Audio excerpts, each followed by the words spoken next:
ایک بار پھر آپ کو کہیں گے خوش آمدید۔ ایف سی کو ملک بھر میں کام کرنے کا اختیار مل گیا ہے۔ فرنٹیئر کانسٹیبلری اب فیڈرل کانسٹیبلری کہلائے گی۔ صدر مملکت کی جانب سے آرڈیننس جاری کیا گیا ہے اور کہا گیا ہے کہ فرنٹیئر کانسٹیبلری اب اس کو فیڈرل کانسٹیبلری کا درجہ دیا جائے۔ بالکل جی، آرڈیننس ایف سی ایکٹ میں ترامیم کے بعد جاری کیا گیا ہے اور کانسٹیبلری چاروں صوبوں اسلام آباد، کشمیر اور گلگت بلتستان میں بھی کام کر سکے گی۔ فیڈرل کانسٹیبلری کا جو انسپیکٹر جنرل وفاقی حکومت تعینات کرے گی اور فیڈرل کانسٹیبلری کی command police services of Pakistan کے افسران ہی کرنے جا رہے ہیں۔ ایبسلیوٹلی۔ بریگیڈیئر ریٹائرڈ وقار حسن ہمارے ساتھ موجود ہیں۔ بریگیڈیئر صاحب السلام علیکم، thank you so much for your time, بہت شکریہ آپ کے وقت کے لیے۔ بریگیڈیئر صاحب سب سے پہلے تو ایف سی جس کو ہم فرنٹیئر کانسٹیبلری کہتے تھے، اب اس کو فیڈرل جو ہے اس کو درجہ مل گیا ہے۔ ہاؤ امپورٹنٹ اٹ از، کیونکہ مجھے یاد ہے کہ اسلحہ بھی نہیں ہوا کرتا تھا بیک ان مشرف ایرا اور سابق صدر پرویز مشرف نے پھر غالباً جو ہے اپنا استعمال کیے پاورز اور ان کو پھر اسلحہ کی پروویژن ہوئی اس وقت۔ تو ایف سی کیا فورس ہے، کیا کام کرتی ہے اور اس کو فرنٹیئر سے فیڈرل کرنے میں کیا فائدہ ہے؟ بسم اللہ الرحمن الرحیم، thank you very much. I think جو فرنٹیئر کانسٹیبلری کی ہسٹری دیکھیں تو یہ برٹش ٹائم پہ جو برٹش راج تھا، آئی تھنک 1915 میں قائم ہوئی اور مین فنکشن تھا جو زمانے میں سو کالڈ فرنٹیئر تھا یا ٹرائبل ایریاز تھا اور سیٹل جو ڈسٹرکٹ ہیں اس کے درمیان پولیسنگ بھی کی جائے اور کچھ ان کی اینٹی اسلامیہ ڈیوٹی تھی۔ مینلی یہ برٹش راج کو ہیلپ کرتی تھی۔ پاکستان بنا تو بائی اینڈ لارج جو اسٹرکچر ہے آل اس کو پولیس آفیسر کی کمانڈ کرتے ہیں اور بھرتی جو لوکل ہوتی ہے اور اس میں کسی حد تک ایون ٹرائبل چیف کا بھی رول ہوتا تھا، but mainly it was from Khyber Pakhtunkhwa province.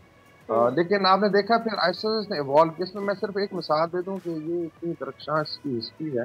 آپ کو یاد ہوگا اس کے انسپیکٹر جنرل تھے شفقت غیور جو شہید ہوئے تھے فرنٹ لائن پہ لڑتے ہوئے تھے۔ یہ بڑی بات ہے کہ جو کمانڈانٹ ہیں، جو ہائیسٹ رینک ہے، ان کو آئی تھنک لال شجاعت دیا گیا تھا۔ یہ تو ان کی ٹریڈیشن اور ہسٹری۔ پھر آئی تھنک جب وار آن ٹیرر شروع تو آہستہ آہستہ اس کا اسکوپ بڑھا، اس کی آئی وڈ سے ٹریننگ بھی بہتر کی گئی، اسٹل اس میں کافی سارے گیپس ہیں۔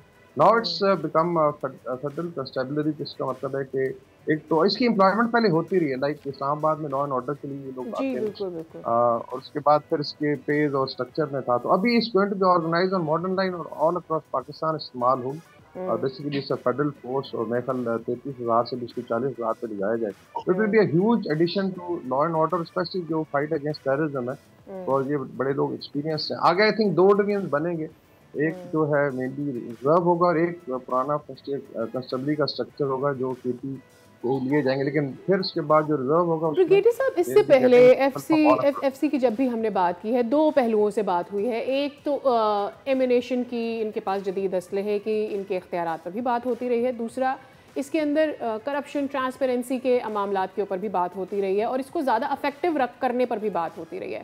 اب جب آپ اسے فیڈرل درجہ دے دیتے ہیں تو ہم کیا دیکھ رہے ہیں، مطلب ہم کیا ایکسپیکٹ کر رہے ہیں کہ ایف سی ہمیں کیا اس سے ہم اچیو کر پائیں گے اس کو فیڈرل درجہ دینے کے بعد؟ جی آئی تھنک یہ بڑا پرٹیننٹ پوائنٹ ہے، بیکاز اگر آپ دیکھیں اس میں پہلے بھی جس طرح ذکر کیا کہ ٹرائبل ایریاز جو ایکس پاٹا تھا اور ڈسٹرکٹ کے درمیان یہ آپریٹ کرتی تھی اور اس کی ایکسیس ڈیفینیٹلی ٹرائبل ایریاز میں تھی اور وہاں پہ یہ جو آپ نے بات چیت کی یہ ایشوز رہے ہیں بیکاز آف بیسیکلی ٹریننگ اور دوسرا جو اس کا اسٹرکچر تھا۔ تو ابھی اس کو بالکل آپ سمجھیں جس طرح ہماری آپ کہہ لیں پولیس فورس کی بھی جو ایلیٹ فورس ہے اس لیول پہ لایا جائے گا۔ اس کے اندر ان کی امپرومنٹ ہے، اس میں high technology I think training ہے اور لیکن اس کے آفسر سارے پولیس آفسرز ہی ہوں گے from police service of Pakistan اور آپ دیکھیں گے کہ انشاءاللہ ود ان لمیٹڈ ٹائم، جیسا ابھی سی ٹی آپ دیکھیں کاؤنٹر ٹیررزم فورس پولیس کے اندر پہلے نہیں تھی، پھر اس کو تیار کیا گیا اوور پیریڈ ٹائم بڑا اچھا ڈیلیور کیا، ابھی بھی کے پی میں فرنٹ لائن پہ لڑ رہے ہیں، لیکن ہمارے جو چیلنجز ہیں اسپیشلی بلوچستان اور کے پی میں اور ایون انٹرنل پاکستان میں اس کے لیے ضرورت ہے کہ اس کو ریسٹرکچر کیا جائے۔ سبسکرائب کریں اور بیل دبائیں تاکہ کوئی خبر رہ نہ جائے۔